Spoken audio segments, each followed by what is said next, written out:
aravuga ngo nushaka ko tujyanayo ngo wihane umwiringira gukize ngo kandi uwo mutwaro wikoreye ngo wemere Yesu awukuruhure.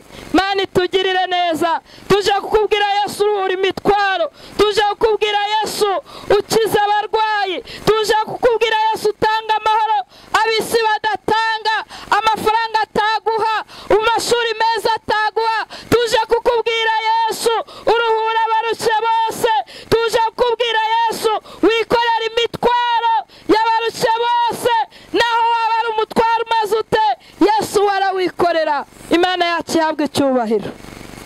Kadusome ijambo ry'Imana, turasoma mu butumwa bwiza byanditswe na Mariko.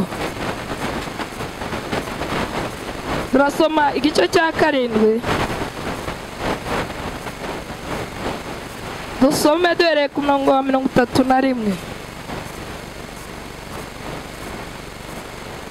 Ubutumwa bwiza bwanditswe na Mariko igice cya 7, turasoma duhereye ku murongo wa 31. Ari inkuru za Yesu. Reka tuzisome mu izina rya Yesu. Aranditswe ngo Yesu akiza igipfamatwi kandi kidedemanga, ava mu gihugu cy'Itiro anyura i Sidoni, ageze ku nyanja y'i Galilaya, anyuze hagati ya Dekapoli, bamuzanira igipfamatwi kandi kidedemanga. Baramwinginga ngo agishyireho ikiganza.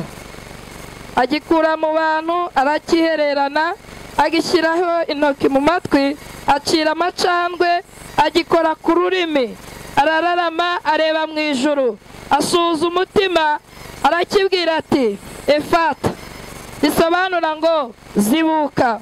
Amatwi arazibuka, n'intananwa y'ururimi rwe irahambuka, avuga neza. Arabihanangiriza ngo hatagira uwo babibwira, ariko barushagaho kubihanangiriza, niko nabo barushagaho kumwamamaza rwose. Baratangara cyane bikabije, baravuga bati byose abikoze neza, azibura ibipfamatwi kandi akavugisha ibiragi. Imana yacu ihabwe icyubahiro. Iri jambo shaka ko tuganira, naje kukubwira Yesu bikora neza byose. Nta pirate, iyo akoze ntabwo biba pirate, ahubwo Yesu yakoze abikora neza. Niwe murimo w'Imana. Ninde wabasha kugorora icyo yagoretse? Imana yacu ihabwe icyubahiro. Reka tuganire aya magambo y'Imana. Dusomye hano mu mubwiriza. Uyu mubwiriza no umugabo witwaga Salomo, niwe wanditse iki gitabo. Salomo ni umuntu Imana yahaye ubwenge, kandi ubu bwenge Imana yamuhaye nta wundi muntu n'umwe wigeze agira ubwenge nk'ubwo Salomo yari afite, keretse Yesu waje akaza amuruta wenyine. Nta wundi muntu wigeze agira ubwenge nk'ubwa Salomo. Salomo rero arangije mu bwenge yahawe, asanga imirimo y'Imana, arayireba, arayitegereza, asanga icyo yategetse ariko kimeze, asanga nta wagihinyura, asanga nta wagikuraho, asanga icyo yagoretse nta wakigorora, asanga nta wabasha gukuraho n'akadomo kuko Imana yategetse. Imana yacu ihabwe icyubahiro. Aratwandikira yavuga ati ngaho nimwitegereze imirimo y'Imana, nimwitegereze izuba, nimurirebe. Ese ninde waritegeka akaribwira ngo wazuba we turagutegetse ujye uvana nijoro? Ninde wabishobora? Abantu baryamye ntuzongere kuzima, ahubwo ujye ukomeza ucane. Ninde wabishobora? Asanga nta wabishobora. Arareba ijoro, asanga ntawasha gutegeka ijoro ngo aribwire ngo wajoro we vaho, urimo kutubuza gukora amasaha 24. Vaho dukomeze dukora amanywa na nijoro, igihe cyose biba amanywa. Arabaza ngo ninde munyabwenge wabishobora? Arabaza, arareba, asanga nta muntu wagira ububasha ngo avuge ngo inyanja ahantu iri tuyikureho, haba ubutaka tuhashyira abaturage bahatura. Nta n'umwe wabishobora. Arandika aravuga ngo nimwitegereze imirimo y'Uwiteka. Ninde wabasha kugorora icyo Imana yagoretse? Ninde wabasha gukuraho icyo Imana yategetse? Ninde wabasha guhina ukuboko Imana yakurambuye? Ninde wabasha gukingura Imana yakinze? Arabibaza. Salomo yari umuhanga cyane. tugirire neza kandi tuje kukubwira Yesu rero ubasha gukora ibyo byose. Mana tugirire neza. Ubuzima bw'abantu buratandukanye. Umuntu aravuka agahura n'ubuzima atasabye. Nta muntu ugira ngo cyangwa avuga ati maze rero muzareka mvukire kwa runaka. Buri wese Imana irategeka ukavukira aho ngaho wisanga, ukabutuye muri aka gace ukisangamo. Nuko ibitegeka Imana yacu ikora uko ishaka. Ninde wabasha kugorora icyo yagoretse? Ninde wabasha kuvuga ngo iki kivaho Imana yacu yashize? Ninde wabasha kurambura ukuboko kw'Imana yaguhini? Imana itugirire neza. Salomo arabyitegereza rero mu buzima bw'abantu busanzwe. Nta muntu wabasha kwikura hari Imana itabitegetse. Ntago wabasha kwigezaho ahantu Imana itabitegetse. Niyo yonyine ngo igire ikikora ngo yarangiza ikagikomeza. Imana yacu yabwe icyubahiro. Bazanye rero ngo umuntu wari uri igipfamatwe ngo ntabwo yumvaga, nta nubwo yavugaga, ngo yaradedemangaga gusa. Baramuzana ngo bamugejeje imbere ya Yesu. Birashoboka kuba baramuvuje, birashoboka kuba yaraciye ahantu henshi, ariko ngo noneho ngo bamugejeje imbere ya Yesu ngo baramuhendahenda. Bari bamaze kumenya amakuru ko ari Mesiya uzaza, bari bamaze kumenya amakuru ko ari uruhura, ko ari ukiza, ko ari we wenyine. Baraza baramuhendahenda baramubwira ati turakwinginze dukirize, turakwinginze twemerere uyu muntu dore ararwaye, afite ikibazo, abaganga bananiwe. Nuko ngo bamaze kubimubwira ngo aramufata, ngo aramujyana, ngo aramwihererana, ngo arangije ngo amukoraho, ngo akora mu matwi ye, ngo avuga ijambo. Ndagira ngo nkubwire ngo uyu Yesu iyo avuze ijambo byose birumva, ndetse n'ibipfamatwi birumva. Imana itugirira neza. Niyo yonyine ituma batumva bumva, niyo yonyine igorora ibyagoramye, niyo yonyine ikiza kandi ikabigaragaza. Imana yacu itugirire neza. Imana yacu ikora uko ushaka. Igihe kimwe nigeze nari mbyaye inshuro ya 5, mbyara umukobwa n'abahungu. Mbyaye umukobwa mubyara nkabona aritonda cyane. Noneho igihe kimwe nza kumenya hari hashize nk'ukwezi n'igice turimo dusenga, turangije amasengesho ya korari, marayika w'Imana arasanga. Twari turuhutse arasanga, mbona araje afite igitabo. Arambwira tumva aya masengesho yasenze neza, gira icyo usaba Imana. Noneho nari ndyamye hamwe n'urwo ruhinja rwanjye rw'ukwezi n'igice. Mpita mubwira marayika w'Imana, ndambwira uyu mwana wanjye azavuge. Ntabwo nari nzi ko avuga ko atazavuga, njye nararotaga. Ndavuga ni marayika w'Imana, ni umwana wanjye azavuga. Ahita ndeba ngiye kubona mbona cya gitabo gihindutse agasani ko kwa muganga. Mbona akize, mbona akuyeho mukasi yasamura umwana wanjye, mbona mukase mu mihogo. Arangije arambwira ngo icyifuzo cyawe kirumvizwe. Arakomeza aragenda. Noneho nkajya nkunda kubwira abantu nkabwira nti nyamara uyu mwana wanjye ashobora kuzavuga atinze, kuko jyewe narangije kubona ko kuvuga kwe kuzava kure. Bakajya baseka, baravugaga, baracurangaga ntanyeganye, kumbi ntiyumvaga. Nuko uko akuze tuza kubona ko atumva kandi katavuga. Igihe kiragera rero tangira gusenga Imana. Mwana amaze gukura tangira guhendahenda Imana. Ndayibwira nti ntiwibuka ko wavuganye nanjye ko umwana wanjye azavuga? Ndayihendahenda, ndataka mbwira Imana. Ngiye kubona mbona iracecetse ntiyavuga, ntibyakoreka. Birangije none ndavuga nti reka ngo ubohore. Tangira gusenga mvuga n'Uwiteka. Noneho rero kubarageza mu ishuri akabazi kwandika Icyongereza n'Igifaransa, ubwo nibyo wavugaga, numva ndayibabariye. Umunsi nabivuzeho, umunsi nasenze iryo sengesho, nibwo hari mu gitondo kare umwana wanjye yarageze mu wa 4 primaire.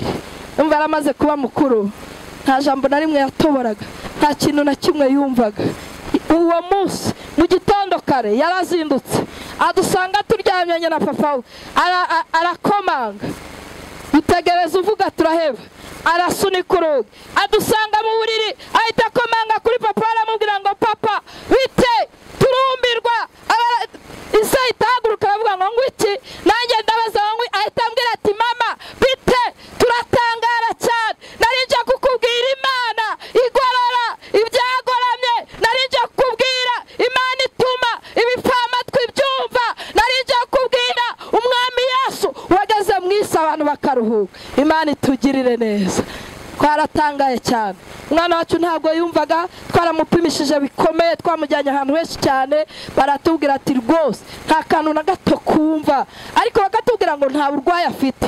Noneho ikintu cyadutangaje nuko ibyo twamubwiye yabashije kubyumva.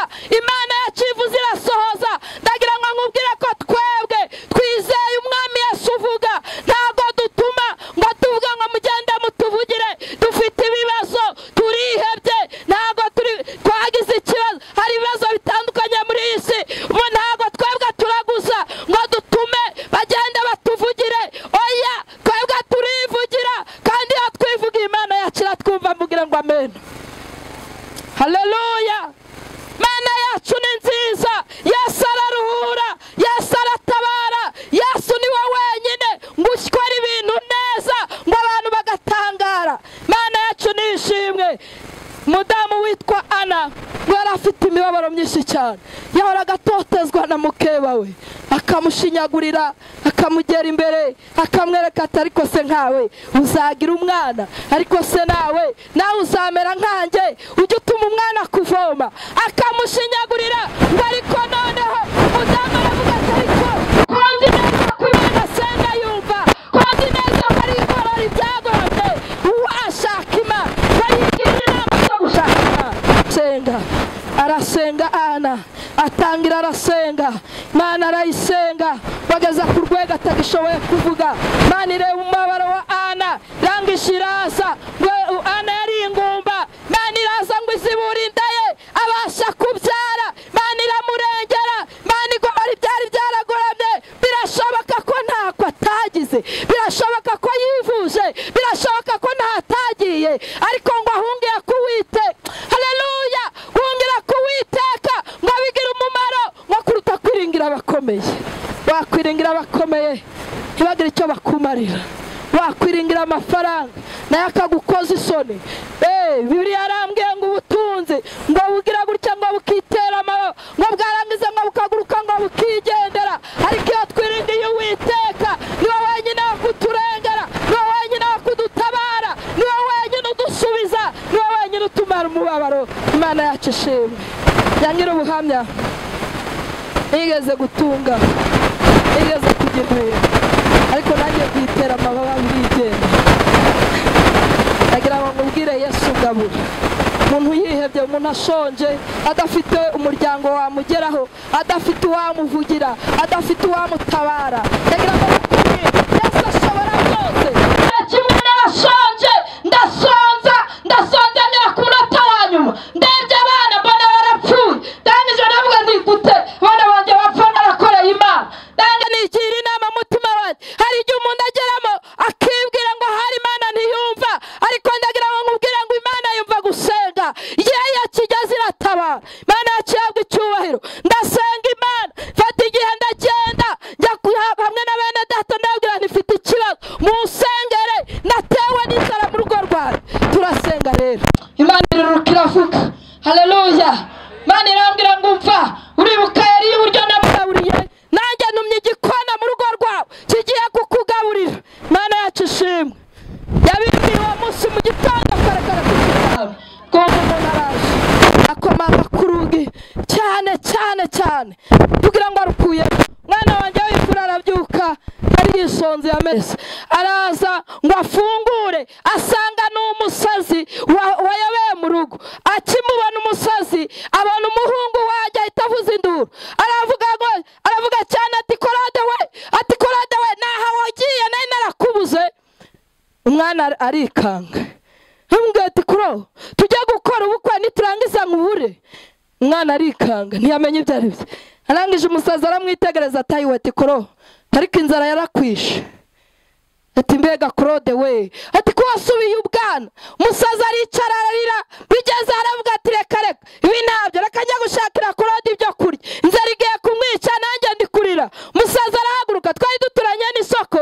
Umusaza ahita agenda, aragenda ku isoko, afata igikoni, afata igifuka, tangira kubita abantu, bashyira ibijumba mu mufuka, yuzuza igifuka, araza atura mu rugo. Arangije aratubwiye, ahita none twari twasohotse, ahita ambwira ngo niwe ngo dore mabuko, ngo tekera umuhungu wanjye. bagira vuba. Noneho ntabwo twari tuzi ibyo Imana iri gukora. Arangije aratwitegereza ngo ayiwe ngo nakabaye umusazi disi, muzi ko Korode atarya ibijumba, mureke ajye kumuzanira agatoki.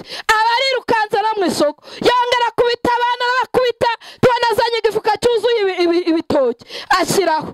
Aravuga ati reka nzijye gushaka inyanya. Yazanye inyanya, buri kintu cyose cyo mu isoko yaragendaga akazana kandi akazana byinshi. Umusazi ararunda, arangije arambwira tumva amabukwe, tekera Korode arya hage, nzagaruka tuje gukora ubukwe. Arigendera. Hari kuwa kabiri, isoko ryaremaga kuwa kabiri, rikongera rikarema ku cyumweru, tugira ngo birarangiye. Ku cyumweru karekare twumva ari gukubura hanze. Arangije ahita avuga ngo mabukwe ngo imifuka iri hehe, ngo munshakire imifuka njya kuzanira Korode ibiryo. Twarasohotse turayimuha, arongera aragenda arabizana. Yarundaga ibiryo aho, icyumweru kigashira tugaha n'abantu, abantu turabagaburira, turarya turahembuka, bimara amezi 6 adasiba n'umunsi n'umwe. Hari ibintu tujya dusoma muri Bibiliya ukajya wibwira ngo ni inkuru zitabayeho, ariko Yesu wacu amara inzara. Afite inzira nyinshi cyane, aruhura amabarushye, afite inzira nyinshi cyane, asubiza ibibazo by'abantu. Uko niko yaciye mu mugaragu wayo, abwira Ana ati genda bikubere nk'uko wifuje. Ana ahita ahaguruka, umumaro urashira, yizera Imana, ngo aragenda ngo akigeriwe, ngo iryo joro atwite umwana Samweli. Turashima Imana yacu ivuga igasohoza, iyo ivuze ikurikirana ijambo ryayo kugeza irisohoje. Imana yacu yabwa icyubahiro.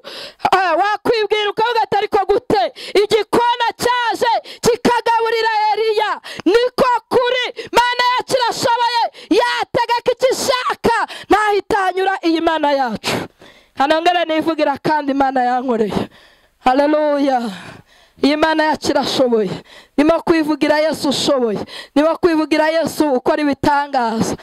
Hari inkuru twasomye muri Bibiliya tukibwira ngo ni inkuru, reka nayo nyivugeho. Ni ya Saduraka na Meshake na Abedenego, ngo babacaniye umuriro, ngo barabwira ngo mbese mubasha kwihakana Imana yanyu mugapfukamira iki kigirwamana mukemera ko ari yo Mana?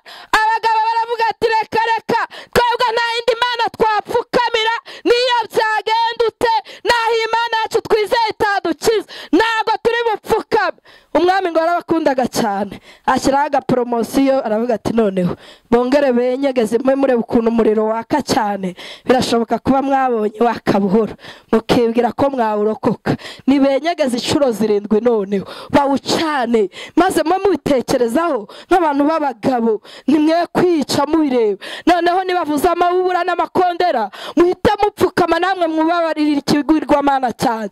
Noneho rero barangije barabikora, mwamagira ngo bumvise, ariko abantu bakurikiye Imana niyo wabagira ute ntibakwemera. Hari icyo twamenye, twe twarasogongeye, twarangije kumenya Imana. Imana yacu yabwa icyubahiro, ntabwo batinya umuriro ngo nuko bawenyegeje ngo bavugije amabubura n'amakondera. Babona abagabo barakihagarariye ntacyo bibabwiye, babona rwose ahubwo barimo baranezerewe, barimo kwiririmbira ngo naho ndiho naho napfa ziko nkundwa n'Uwiteka ndamahoro.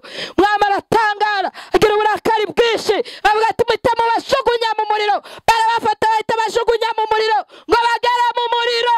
Ayiwe akubwira ngo bashe, ngo ahubwo imigozi yari ibabashe niyo yahiye yonyine.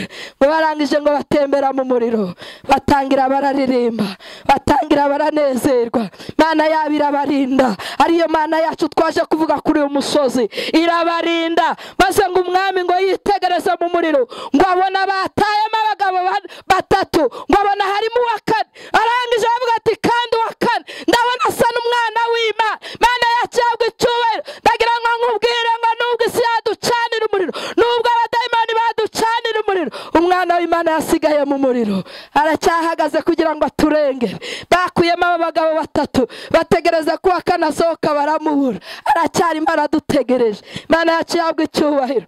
Reka nivugire rero nuko nanjye umwami Yesu yategereje muri uwo muriro kugira ngo arengere urugo rwanjye. Igihe kimwe twarasenze dusengera umuntu wari wuzuye abadayimoni, turamusenga kumusengera. Tumaze kumusengera umudayimoni wari umurimo amuvugiramo. Ndagira ngo mbabwire ko dayimoni ajya avugira mu muntu. Iyo basengeye umuntu, imbaraga z'Imana zituma dayimoni ahinda imishyitsi akavuga. Imana yacu ihabwe icyubahiro. Haleluya. Muri twe harimo imbaraga zituma abadayimoni bahinda imishyitsi. Muri twe harimo imbaraga zituma abadayimoni batinya. Twarasenze dusengeye umuntu, badayimoni rero baravuga. Mudayimoni umwe arambwira ati, wa mugore watwitse amakamyo yacu menshi y'abadayimoni, waratwangirije, watwiciye gahunda, waratugomeye, wagiye utwitambika kenshi, natwe tuzaguhemukira. Nuko bambwiye, ariko Imana ishimwe ko tuyifite. Tumufite nitwifuza undi murengeje. Umunsi umwe rero hari hashize igihe pe, Imana iransura irambwira ngo uribuka abadayimoni bakubwira ngo bazaguhemukira. Ndayibwira nti ndabyibuka. Irambwira ati rero aka kanya inama ikuzimu irakozwe, baranzura kandi bageze ku isi. Banziye ko baje kukwicira abana bawe umunsi umwe bagapfira rimwe, kandi ngo nibamara gupfira rimwe banzuye ko wowe ngo inda bahita bayiziba ngo ntuzongere kubyara, kandi ngo bakakubabaza bikomeye. Nanjye mbwira Imana nese ibyo bintu wowe wabyemeye. Imana irambwira ngo senga nkurengere kuko navuganye nawe ko nzakurengera. Imana ishimwe ko yavuganye natwe kuturengera, kandi ntitinda kuza kuturengera. Imana yacu ihabwe icyubahiro. Ndimo ndavuga imirimo y'Imana, ndimo ndababwira ukuntu umwami Yesu abikora neza. We araza akabikora neza, arashoboye, arera, arakiranuka. Noneho narasenze niyiriza ubusa, ndasenga ari nimugoroba soza amasengesho, ndagenda njya guhaha. Nari mu cyahantu vuba, ndavuga nti rero ningenda abana banjye nkinguye barankurikira, kandi nibankurikira barabura aho baraza guhera. Kuko hano twari twimukiye muri Kigali, hari ahantu nanjye nagendaga nagaruka nkahabura, nkayoberwa aho ndi butahe. Hari ahantu hari amayobera menshi cyane. Noneho rero nsiga mbakingiranye njya kwihahira, ngo mare kuhava umwana mutoya ukurikira umukuru. Bari abana batatu, harimo uruhinja, hari ukurikira umukuru. Noneho ukurikira umukuru afata ikaye ayishyira kuri matera. Zari matera ebyiri zisashe hamwe. Arangije gushyira kuri matera iyo kaye azana ikibiriti aracana. Noneho muri izo matera ebyiri zari zishashe, iyi matera yo ku ruhande ku kibambazi yari irimo umwana w'uruhinja w'iminsi itanu. Noneho aracana ikayiraka, matora irafatwa, ahita ahamagara mukuru we ati zana isafuriya duteke nacanye. Mukuru we rero ngo azaharebe asanga byakomeye. Asanga matora irimo kwaka, matora yakangaye saza, sanga iri kwaka cyane. Arangije ngo afata urukamamira atangira gukubitamo ngo azimye. Agakubita ruba rurafashwe, ahita runaga inyuma yabo. Hari ivarisi irimo imyenda nagayo. Aho ngaho n'inyuma yabo harafatwa. Cyari icyumba na salo n'ahantu ho guhungira bafite, kandi n'anabakingiranye. None arahindukira abwira murumuna we, aramubwira ati mama aragukubita reba utwitse inzu. Atapotera kamwihishe, ahita afata ikiringiti akizingiramo, ahita agenda aryama ku musego kuri ya matera yatwitse. Noneho rero matora iraka, umwana agiye kubona abona matora ya kabiri nayo irafashwe. Arangije ngo asimbuke afate rwa ruhinja, yumva ijwi ry'Imana. Haleluya. Ijwi ry'Imana riramubwira ngo umva, ntujya gutora uwo mwana utamuta mu muriro, ndabarinda wowe jya gutabaza. Aragaruka areba hejuru, areba hirya, ajya hirya no hino, uruvuganye nawe amubuza. Aragaruka arambukiranya mu muriro kujya guterura umwana, ngo yumva ryajwi rigarukanye imbaraga nyinshi, riramusunika. Yumvise nk'umuntu amusunitse atamubonye, aramusunika agwa kure. Ngo aramubwira ngo sinakubwiye ko ndi bubarinde, weho ajya gutabaza. Imana yacu ihabwe icyubahiro. Muriro waratse rero, muriro waratse. Nagira ngo mbabwire, iyakoze muri kiriya gihe cya Meshake na Abedenego na n'uyu munsi iracyakora. Iyo niyo twaje kuvuga. Imana ikora ibitangaza. Noneho rero maze umuriro uraka ugeze kuri wa mwana watwitse, ubu urijimije. Imana iteye ubwoba, ubu urijimije, urambukiranya ugera kuri wa wundi naho uraka, ugeze aho yaryanye naho ubu urijimije. Matera hajyaga hasigara utuntu duto tw'abana bari bari baryamyeho gusa. Nta wari hari ngo azimye, ni Imana yabikoze. Umuriro azamuka ufata mu biti biragurumira, abantu bo hanze babona ko umuriro watse. Umwana yavuzaga induru ahondagura ngo abantu baduturanye bakajya bagira ngo turimo kubakubita. Noneho abantu bo hanze babonye umuriro mu biti, nibwo baje biruka barafungura, bati nta nyiri iyi nzu. Bakavuga ati ibintu byose byashize, nta cyarokoye. Bwari bwije yageze nko mu masaa moya, hari imyotsi myinshi cyane. Nibwo bavuze ati ariko nta muntu wari urimo ra, nta muntu wahiriye muri iyi nzu. Baracanye amatoroshi. Bakibivuga mpita nibuka ko ari iwanjye, ko nasize mu ruhinja n'abandi bana. Ndasakuza cyane, niyo we ntihari harimo uruhinja, ntihari harimo abana. Nkibivuga tukibivuga, wa undi wizingiye mu kiringiti yakivuyemo aduca mu maguru ariruka. Abantu bahita bikanga baravuga tuzi ko yanzi ko kirimo abana, ubuse arokotse ate? Bumva ari ibintu bidashoboka. Bakimara kubivuga ngo bamurike, tubona rwa ruhinja narwo rurahari. Imana yacu yabwe icyubahiro, ariko ntiyaragishobora kurira kubera yari yazibiranwe n'umwotsi cyane. Twaramufashe tumujyana hanze, bose barambwira atashobora gupfa, mujyane kwa muganga. Nangije sengera mu mutima mbwira Imana ntiwambwiye ko uzarengera abana banjye, ndakwinginze nkirije umwana. Sengera mu mutima ngiye kumva numva arakoroye, numva muhaye ibere mbona arose, mbona Imana irabikoze. Imana yacu muyihe icyubahiro. Haleluya! Imana iracyakora ibitangaza. Tuje kukubwira Yesu ugikiza abantu mu muriro, tuje kukubwira Yesu ugaburira abashonje, tuje kukubwira Yesu uruhura abarushe. Yesu bikora neza, abantu bagatanga.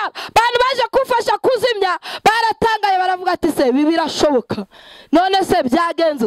Noneho mu bwabo baravuga ati aputi hano ni mu badayimoni, tuni mu bazima ahubwo ibi ntabwo bibaho, ntabwo abana bagombaga kurokoka, ahubwo ni mu badayimoni. Bakivuga uko, wa mwana nawe baravuze ati ahubwo hari uwajyaga ambwira ngo ari bundinde, ngo ari buturinde, ngo ninjye gutabaza. Abantu ngo babyumve rero bahita biruka ati ni mu bazimu, ni mu bazimu. Nanjye mpita mbakurikira ndabwira nimva hano ndi umukozi w'Imana ishobora byose. Imana yandindiye abana, ntabwo ngorana na Satani kandi ntabwo ari mu bazimu. Imana yacu yabwe icyubahiro. Ijambo ry'Imana ryatubwiye ngo itegereze imirimo y'Uwiteka. Ese ninde wabasha kugorora icyo yagoretse? Ninde wari kunkiriza abo bana ntari kumwe nabo? Ninde wari kubakiza nta n'umwe uhari twanabakingiranye keretse Yesu Kristo twizeye? Ninde wari kungaburira muri icyo gihe nabonaga byose byarangiye keretse Yesu twizeye? Ninde wari kunduhura nageze muri Kigali nyiruhiramo cyane, nageze muri Kigali nyirenganiramo cyane, nahuye n'ibibazo byinshi cyane, ariko ndashima Yesu uteye ubwoba. Yesu ujya uruhura abarushe, Yesu ujya urenganura, Yesu ujya utabara. Hari igihe Satani akwishima hejuru akakurwanya cyane, ariko Imana yije byose bikora neza, ikabigorora ikabishyira ku murongo. Imana yacu ishimwe. Haleluya, haleluya. Uyu wari urwaye ngo mu matwi ntiyumvaga, birashoboka ko nawe yivuje, birashoboka ko yagiye kwa muganga, birashoboka ko ntako atagize, birashoboka ko yarwanye, ariko ngo abantu baratangara ngo babonye we ngo aje ngo agakozamo intoki gusa. Nta kindi yakoze, ngo yakozejemo intoki gusa, ngo arangije aravuga gusa. Ndagira ngo nkubwire ngo Yesu aje kugukiza, nta kindi yakoresha, ni ugutegeka gusa. Ntabwo bigomba amafaranga, ntabwo asaba ruswa, ntabwo avuga ngo banzuzane iki, oya, ahubwo iyo umwemereye ukavuga ngo ndakwemera Yesu, nemeye imirimo yawe, nemeye ko waje kudukiza. Isi yari igowe, isi yari irushye cyane, abantu bari baremerewe, abantu bari bishwe n'imitwaro. Satani yari yarigabije abantu bose, abantu barabasazi babaye benshi, ariko imirimo yose yaje akora ngo kwari ukuruhura abantu, akagenda akiza abantu. Baturimbiye ngo ukuntu Umusamariyakazi ngo yari ameze nabi, ngo yahoraga yihisha, yari yarishwe n'ibyaha, ngo yahoraga ajyana abagabo b'abandi, ngo yahoraga adafite aho kunyura. Yanyura hano bakamubwira ati dore cya kigore kidutwarira abagabo, akabura aho kunyura. Yahura n'abandi ati dore wa mugore wadutwariye papa, abura aho kunyura. Maze ngo ariheba, yigira inama zo kugenda yihishahisha, ngo akageza ngo kwizuba, ngo akariho ajya kuvoma. Bandi bavoma mu gitondo, bandi bakavoma nimugoroba,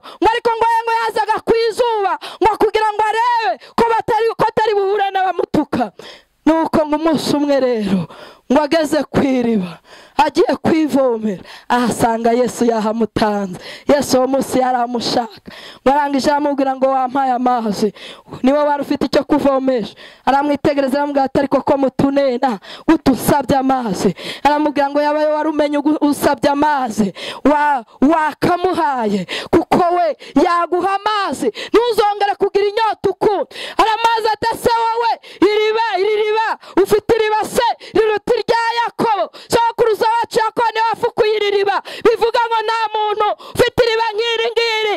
Arangije aramubwira ati umva, njyewe mfite amazi uyanywaho wese ntazongera kugira inyota. Unyweye ku mazi Yesu atanga ntiyongera kugira inyota y'ubusambanyi, ntiyongera kugira inyota y'ubusinzi, ntiyongera kugira inyota yo kuraguza, ntiyongera kugira inyota yo kwiba. Yesu aramukiza. Ayiwe, yiteguye kudukiza uyu munsi abarushye n'abaremerewe. Imana yacu ihabwe icyubahiro. Maze uwo mugore ngo abyumve, Yesu aramubwira ati ariko ubundi ufite umugabo? Ngo aramubwira ati ntawe.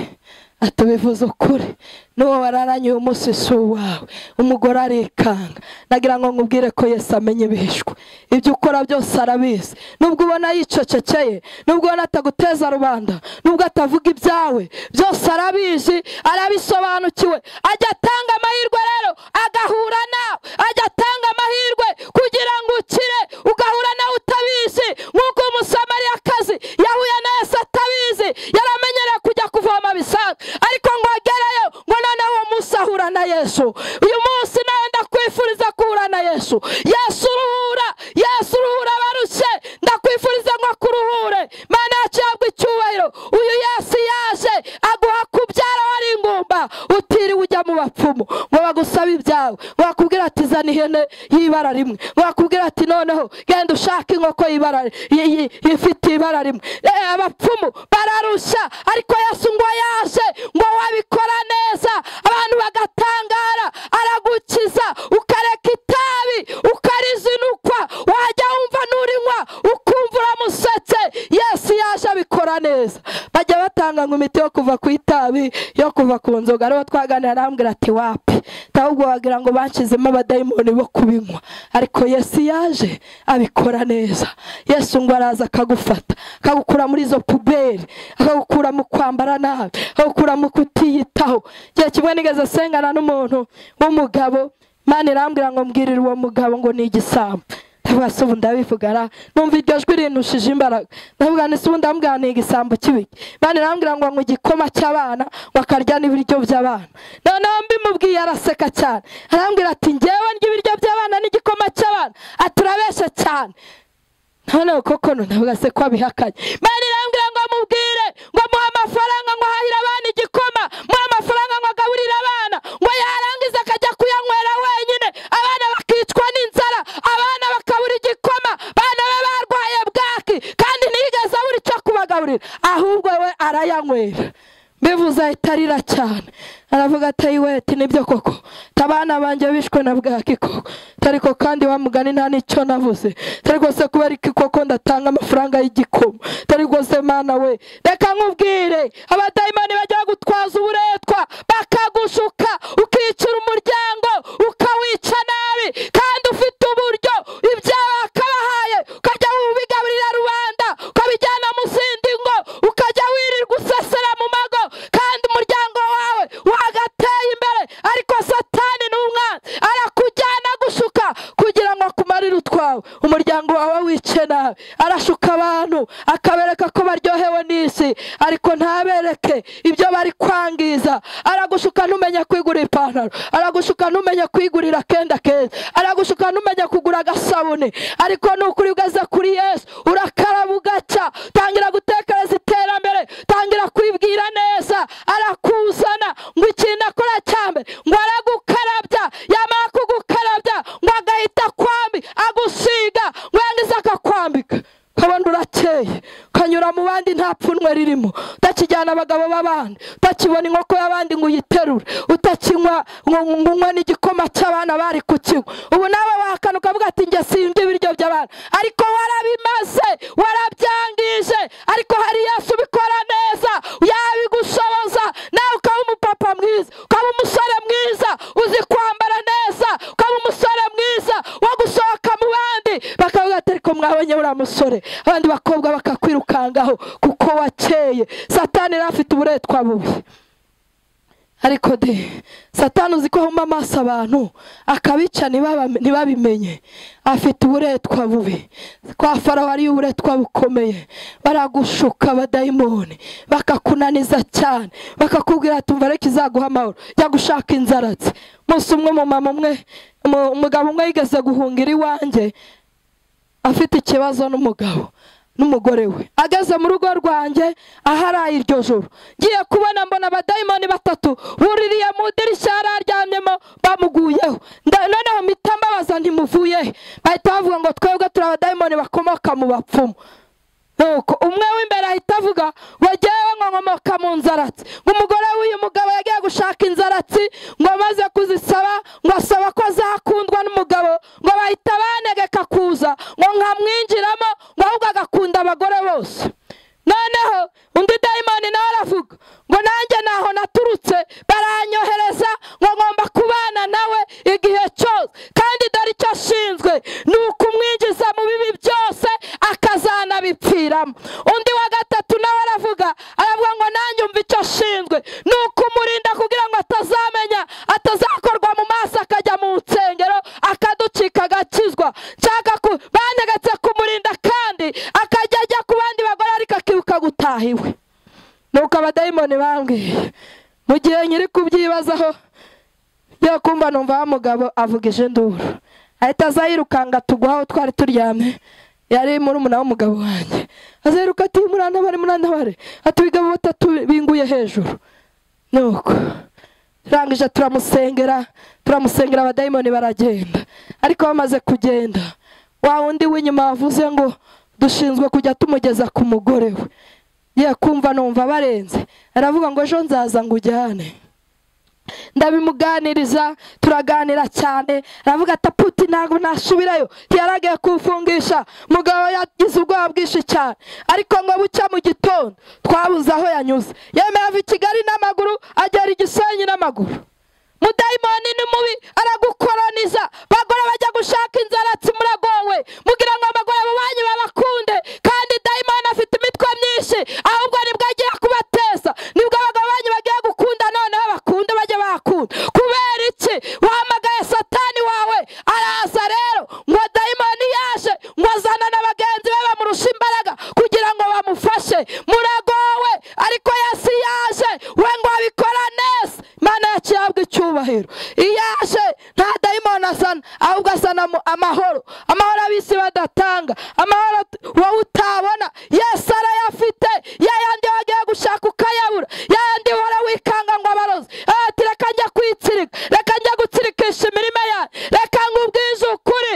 Yesu arabishoboye. Yadufite Yesu twumva tunyuzwe, twumva tuguwe neza, ni umurinzi wacu wo kwizerwa. Imana yacihabwa icyubahiro.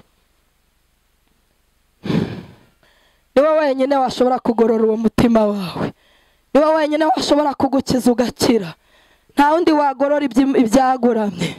Ushobora gufata umuntu ukamwigisha cyane, bashobora gufata umuntu wananiranye bakamufunga, ariko bwacya akagaruka noneho yikubye kabiri. Ariko Yesu yaje abikora neza, arabigorora bikemera. Bashobora kugufata bakagukubita inkoni nyinshi cyane, ngureka kwiba bikanga, wabara kuhatambuka gato ahubwo ugahita ubona ikindi ukakiba.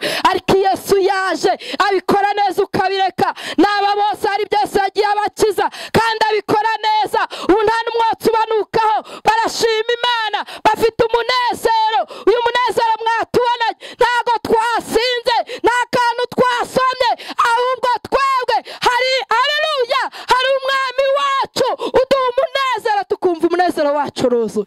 Imana yacu tuyihe icyubahiro. Iyaje abikora neza. Ndamushimye ko yabikoze neza akankiriza abana mu muriro. Ndamushimye ko yabikoze neza akangaburira. Muri iyi minsi Yesu hari akandi kantu yangoreye.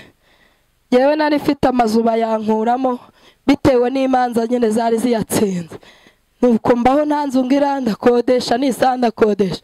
Ariko ahantu ntuye Imana niyo yahanyohereje arambwira ngo genda uhature nzahaguhera umugisha.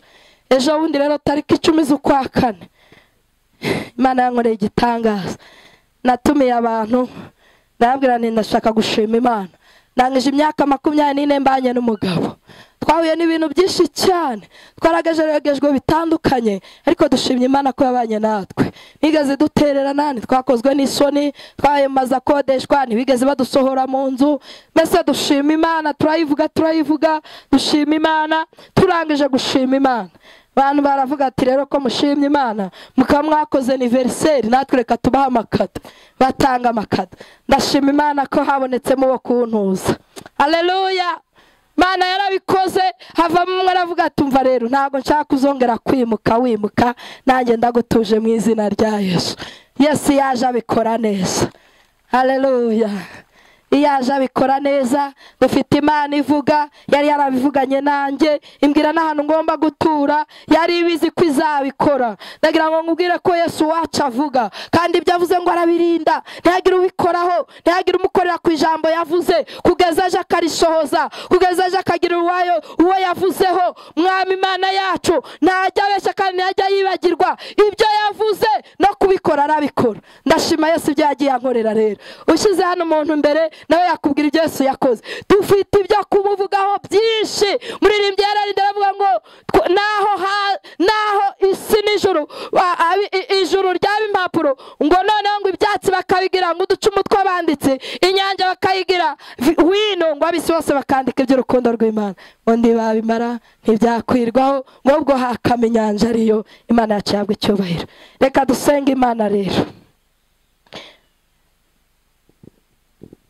Twaririmbye turavuga ngo tugiye iwacu mu ijuru, ngo muze mwisigara, tugiye gusingiza umukunzi wacu, uwadukunze, uwaturinze, uwatumye udapfa cyagihe, uwakurokoye bakuroze, uwakuzuye wapfuye, uwaguhisha urimo guhigwa, uwakurinze ibyago n'amakuba, uwatumye ubyara nyamara wari wakatiwe urwo gupfa, watumye ubona abana bandi ari inkumba, uwo nguwo ni urimo kukwinginga ngo ngwino noneho nawe ujye umusingiza, ngwino ujye umushimira ibyo yakoze, ngwino kandi yiteguye kukugirira neza.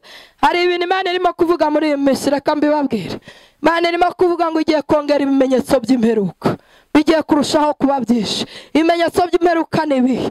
Nibi biza muri kubona biri kuba byinshi, ni izuba riri kuva niriceceka, ndetse ibimenyetso by'imperuka ni inzara irimo kurushaho kuba nyinshi cyane. Ariko nanone nubwo ari byinshi, yiri kuvuga ngo noneho igiye kurushaho gusukaho noneho ibikomeye kurutaho. Imana itugirire neza, ariko ikavuga ngo abanjye nzabarinda, igigira isezerano ku bantu bayo, ikavuga ngo nzabahisha, abandi nibasonza nzabagaburira. Imana igigaburira abantu nabibabwiye, ntabwo ibura uko ibigenze, ikavuga ngo ninohereza ibikomeye nzabahisha mu mababa yanjye. Imana yacu yabwe icyubahiro. Ndagira ngo nkubwire ngo hunga nawe, hungira ko ushoboye kukurinda, hungira ko ushoboye kugukiza, hungira ko ushoboye kugutabara, kuko n'ubundi umujinya w'Imana ugiye kurushaho gusukwa mu isi.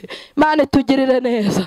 Yesu urashaka gukira umujinya w'Imana, urashaka guhungira ko ushoboye kugorora ibyagoramye. Biriya bibazo byawe nta wundi uzabigorora, nuko biteye, nuko bihagaze, aho wavukiye naho, ariko uwabigorora n'umwe ni Yesu ubasha kugorora ibyagoramye. Imana ikugirire neza, ngwino kugororera ibyo ngibyo byagoramye. Niwe ubikora neza, abantu bakemera, nta pirata atanga, nta ruswa agusaba, nta n'ikindi kiguzi, nuko wemera ukavuga ngo Yesu nguhungiyeho, Yesu ndakwemeye, nawe urakiza, menya kukiza, nyamara kutabara, ni wowe wenyine wantabara. Hungira kuri Yesu, yiteguye kukugirira neza.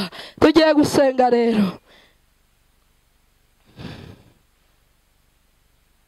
Kandirembe akarembo kavuga ngo ngwino winjire mu rugo rw'Imana, hanze ni habi, ngwino winjire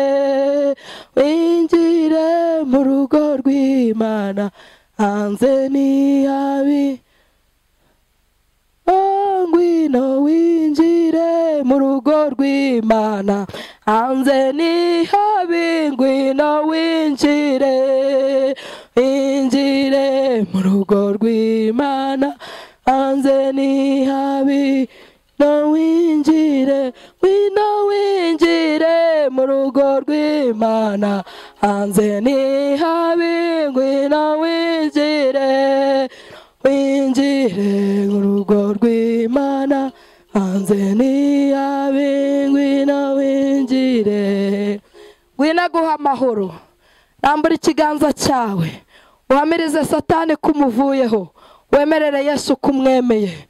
Yesu araguha amahoro, Yesu aragukiza, Yesu aragorora ibara. Wari urushye cyane, wagiye gushaka amahoro ntiwayabona, wifuje gutabarwa ubura uwagutabara, ariko iyo ugeze kuri Yesu aragutabara. Niwe wenyine ubasha gusubiza ibibazo bya buri igisubizo, niwe wenyine uhumura impumyi, niwe wenyine ukiza ibipfamatwi, niwe wenyine ukiza umugongo, niwe wenyine ukiza abamugaye. Ngwino kwa Yesu, niwe wenyine uhura imitwaro, agakiza abantu kujya mu bapfumu, akabasubiza ibyo babazaga abapfumu. Iyo ugiye mu bapfumu ubwo bakorezaho abadayimoni benshi. Ngwino ukira abadayimoni bakuzengereje batuma udasinzira, wabuze amahoro mu byo urimo. Ngwino Yesu aguha amahoro, ngwino arakuruhura, ngwino aragukiza. Rambura ikiganza cyawe tugusengere. Mana yacu tugirire neza, Mana yacu nigufashe. Ninde ubaye uwa mbere ngo yihakane Satani yemere Yesu? Ninde ubaye uwa mbere? Rambura ikiganza cyawe tugusabire ku Mana. Mana yacu iteguye kugukiza. Iki giterane ni wowe cyateranirijwe, ni wowe bahamagariye ababaririmbirire neza. Ngwino kubera umwishingizi w'ibibazo ugiye guhura nabyo, isi igiye guhura n'amakuba. Ngwino kubera ubwisho. Mana yacu iteguye kugirira neza. Ureke twuname twese dusumbye amaso yacu, dusenga Imana, duhendahenda Imana. Niyo yonyine bishoboye, niyo yonyine yashobora kugorora imitima, niyo yonyine yatuma wemera, niyo yonyine watuma utsindwa n'urubanza maze igihe wigaragura mu byaha. Nyamara ndagira ngo nkubwire ngo icyazanye Yesu kwari kugira ngo agupfire, cyazanye Yesu abakubitwa akabambwa akemera gupfa, kwari kugira ngo ubone amahoro, kwari kugira ngo ubone umukiza, kwari kugira ngo ubone umurengezi. Ese koko urabyanze?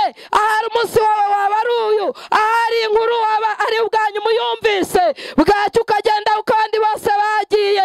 Uyu munsi wakwemera ugakizwa, wakwemera ugahunga. Hunga udapfa, hunga udapfa. Mana nikugirire neza, badayimoni bagira nabi, nta cyiza cyawe.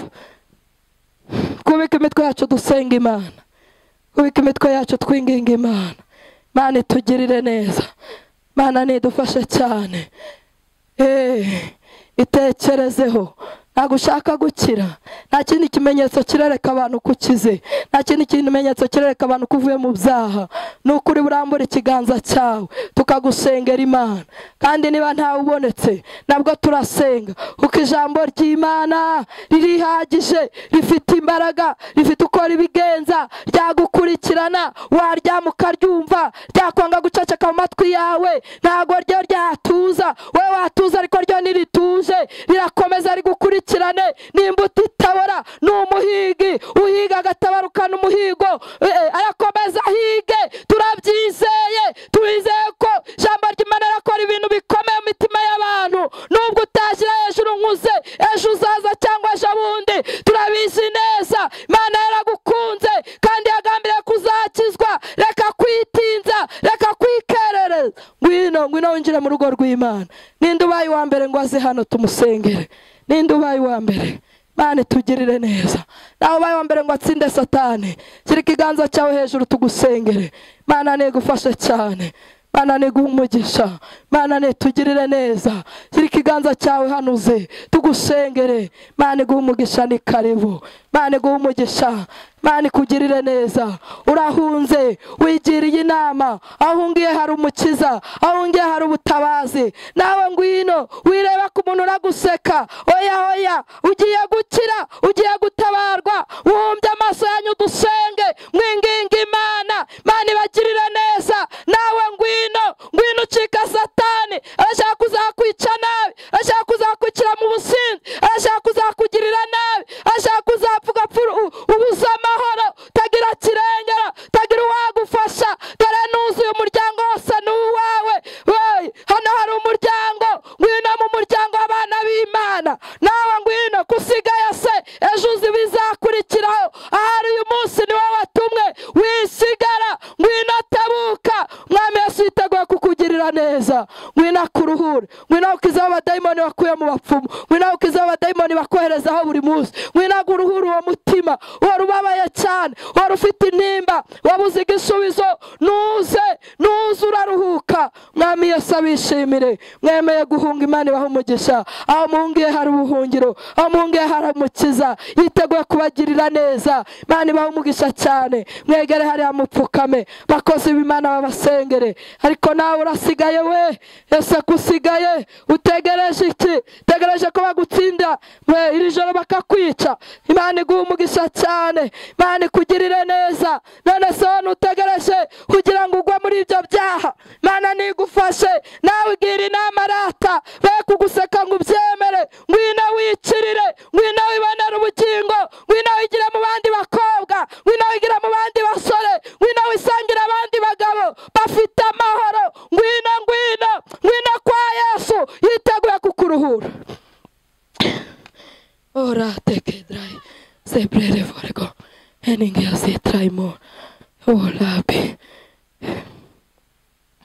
Iwe wenyine washa kugira icyo akora akagikomeza, akagorora ibyagoramye. Ibyo bintu ubona wagerageje biranga, niwe wenyine wabigorora bikemera. Ibyo bintu ubona warwanye nta kutagize, nta baganga utagezemo, niwe wenyine wagukiza. Ibyo bintu wabonye nta kutagize, wirukanga hirya no hino, wabuze igisubizo, niwe wenyine ufite igisubizo. Ngwino kuruhure. Yavuze ngo mwe barushya n'abaremerewe mwese muze musange ndabaruhura. Naho imitwaro yanyu yabiremereye ite, we yemeye kuyikorera. Sana uwo mutwaro wawe arawikorera. Imana yacu ihabwe icyubahiro.